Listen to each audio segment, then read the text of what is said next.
Welcome to my new YouTube channel, Talk WWE and TNA. On this channel, we're going to be focusing on Raw, SmackDown, and Impact, what's happening on the show and what it means. We're also going to be using insider information to explain everything about the wrestling world to you. This is my first video, and I hope you will like it, and I hope you'll subscribe afterwards, because I'm going to be doing this probably every Thursday after Impact, so we get them both. So, that's how it's going to work.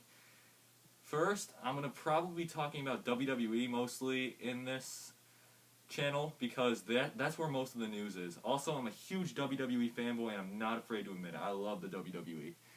Alright, but the real news this week is in TNA Bound for Glory. Bobby Roode lost his title match against Kurt Angle. That is the most ridiculous thing TNA has ever done. After all the years they've been here, they had so much potential when they first started, and Bobby Roode was starting to bring that potential back. They were having someone new who was going to be able to be the champion. But TNA's worst mistake ever has come back to get them again. Hulk Hogan lobbied for that match to be changed. He is the reason Bobby Roode is not champion today. Bobby Roode was even as late as Sunday afternoon before the pay-per-view slated as to win the match. Hulk Hogan went to Dixie Carter and told her he was not ready and buried his own talent. I don't know why you're doing that, Hulk Hogan. Stick to your MCW, Micro Championship Wrestling. Midget Wrestling is where you belong. Stay on that show. Alright, what do we have next? Jeff Hardy. Jeff Hardy. I mean, I like him as a wrestler, but I want him to stay in TNA if he's going to be clean. But if he's not going to be clean, and he's going to be doing stuff that he did that last pay-per-view when they had to make Sting win in one move because he was on something that night, just stay away if you're going to not be clean. Oh yeah, about the Hulk Hogan thing with Bobby Roode. They had James Storm win it on the next Impact, which I thought is okay. But they should have incorporated him into the Bound for Glory match because that's your biggest pay-per-view of the year. That's TNA's WrestleMania. They should have had him in that instead of promoting their next TV taping on Impact. It's like they use their pay-per-views to promote their Impact. Okay? Let's go to the real business, WWE. CM Punk deserves every ounce of this huge push he can get. He is the most entertaining man in the WWE in all of professional wrestling. He is the best in the world. He is the best in that ring and on the microphone. And I love what they're doing with him right now, giving him the big push in a possible title run. If you look on SE Scoops or another wrestling news site, you can see that they have the TLC promotional poster out. It's CM Punk with his ice cream bar he's been trying to get for so long, and I thought that was pretty funny. Let's talk about Mark Henry. He has 2 clean wins over Orton. I can't remember a heel that's been able to win cleanly since Kurt Angle was in the WWE. So it's nice to see a beast that can win. I think they tried to do that with Batista, but they buried him with John Cena, so that didn't work out. Yeah, Mark Henry might be leading into a possible WrestleMania match with Sheamus, but that should be pretty good. John Laurinaitis is a COO I don't like because I don't like listening to him. I don't think he's entertaining and I think he's boring. I'd rather have someone like Triple H or Vince McMahon be the COO because I like seeing both of them. I think it's fun when they are. I think it should be Vince McMahon. That feels right, though. It's his company. I want him to be the COO.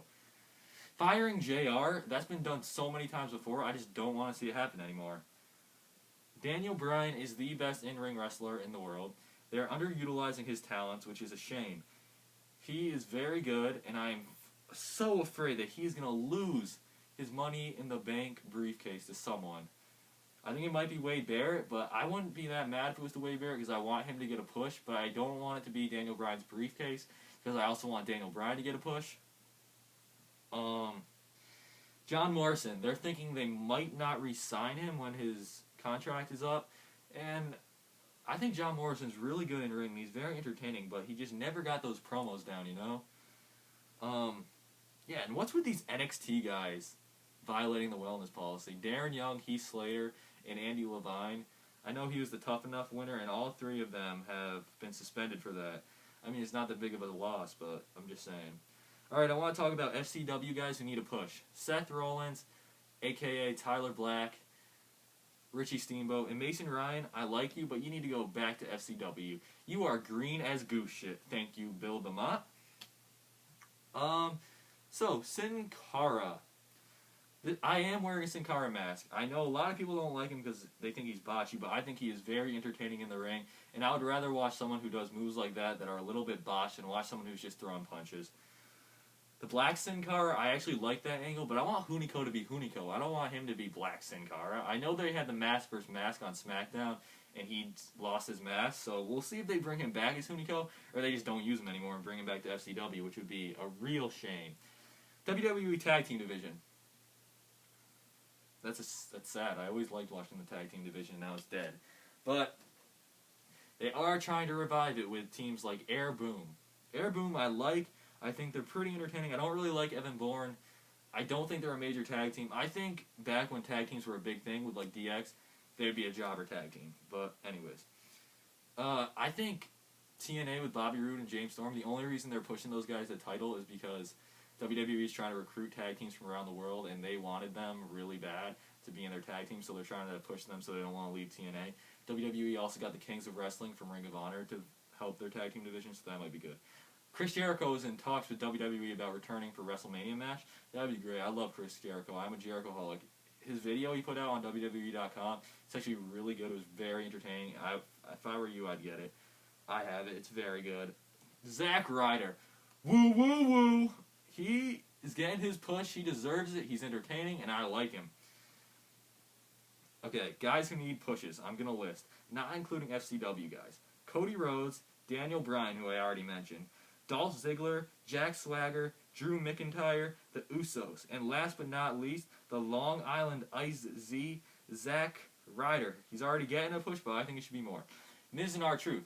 I like what they're doing with the Miz and R-Truth. They're very good wrestlers, but I think they could be doing more, to be honest. Alright, Vengeance predictions.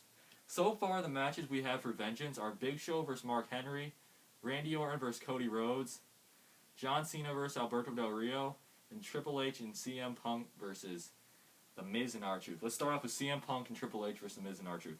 I think this is going to be a very good match. It's probably going to have some other angle storyline come in, like Kevin Nash or something. It's going to mess up the match.